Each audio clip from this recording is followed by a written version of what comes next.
नमस्कार, मी कविता बदामे, राहणार भांडूप, वय वर्ष 35. मला आवडलेला व्हिडिओ श्लोक क्रमांक 129. गती कारणे संगती सज्जनाची, मती पालटे सुमती दुर्जनाची. रती नायिकेचा पती नष्ट आहे, मनोनी मनातीत होऊन राहे. अनुराधाताईंनी विवरण केलेला हा श्लोक मला फारच आवडला, कारण त्यांनी मनाच्या श्लोकांचा संबंध आपल्या जगण्याशी कसा जुळतो हे फार छान शब्दात समजावून सांगितले आहे. गती कारणे संगती सज्जनाची म्हणजेच काय, तर संतांच्या किंवा चांगल्या व्यक्तीच्या सहवासात राहिले तर माणसाची दुष्टबुद्धी नाहीशी होऊन चांगली बुद्धी लाभते. ती कशी, याचेच एक उत्तम उदाहरण म्हणजे अनु आणि तनू.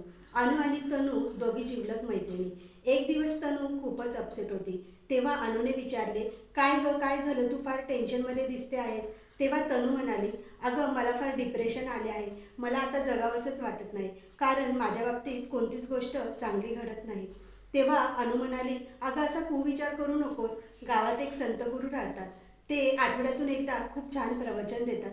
तू ते श्रवण कर, कदाचित तुला मनशांती मिळेल. आणि तनूने तसेच केले आणि ती डिप्रेशनमधून बाहेर पडली. म्हणून समर्थ सांगतात, संगती ही सज्जनाची असावी, दुर्जनाची नव्हे. मती पालटे सुमती दुर्जनाची.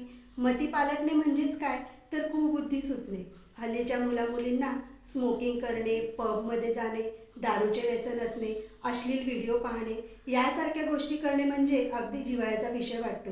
परंतु या माणसाच्या वासनाच तर आहेत.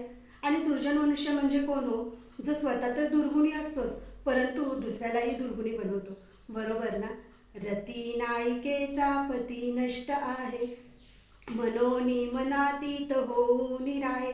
म्हणून समर्थ सांगतात, वासनेमागे लागू नकोस, नाहीतर हे मिळालेले सुंदर आयुष्य एक दिवस नष्ट होणार आहे. वासनेरहित राहायचं असेल तर तुझ्या चांगल्या विचारांना आणि रामाला मनात स्थान दे. चला तर मग चांगल्या विचारांचा प्रसार करूया, समर्थ राष्ट्र घडवूया. जय जय रघुवीर समर्थ.